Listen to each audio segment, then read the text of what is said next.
So this is how I edit drums. I used to use Pro Tools and Beat Detective, but almost everything I do is in Ableton now. And so this is a song for a band called Safe Kept in Ohio. And here's basically what I do. So I link all the tracks together. Then I start cutting at every transient. So in Beat Detective, what you have is an auto detection of all transients in Pro Tools. With this, I'm just doing it manually because at some point you're going to have to do a manual time adjustment anyways.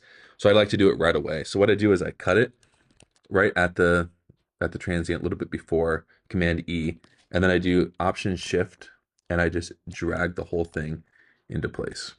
Okay. It's a little bit tedious, but I'm telling you, this is the fastest way to do it. So you're sliding the audio in inside Ableton, and you can Command 4 to turn the grid on or off. If you turn the grid on, you have to do Option Command Shift, but I turn it off just for only clicking two buttons. Then I just start going through and finding all the hits that I want. What I like about this is that, I don't have to rely on Beat Detective to find every single beat for me and then like hunt and peck later on to see if I missed something. Like I'm still gonna have ones I need to tweak later. But this is just better for me because now I'm doing it right in the moment. So then I can listen back and see. I'm gonna have to fix that later. Okay, so then this one I do it again.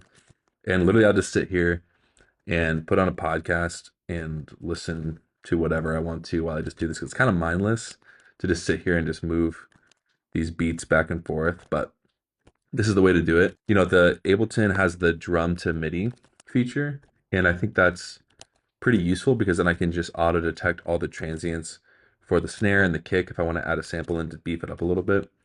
And what it does is it actually captures the like um, the amplitude of that transient, and then it correlates that to a velocity in the MIDI trigger. So if it's like super high, it'll be 127. If it's medium small, it goes down.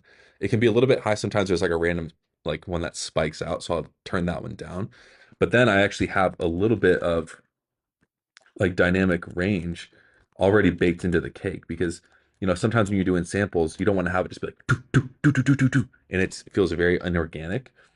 Sometimes I do just kind of just level them out so that I can add that extra reinforcement. It just kind of depends on the strategy, but yeah, literally it's just like sitting here, Command E, drag, Command E, drag, and I literally just have the entire file out here that I'm going to be doing. These are the ones I've already done. Sound lovely. So yeah, you want to be a music producer? You're going to be moving drum beats forever.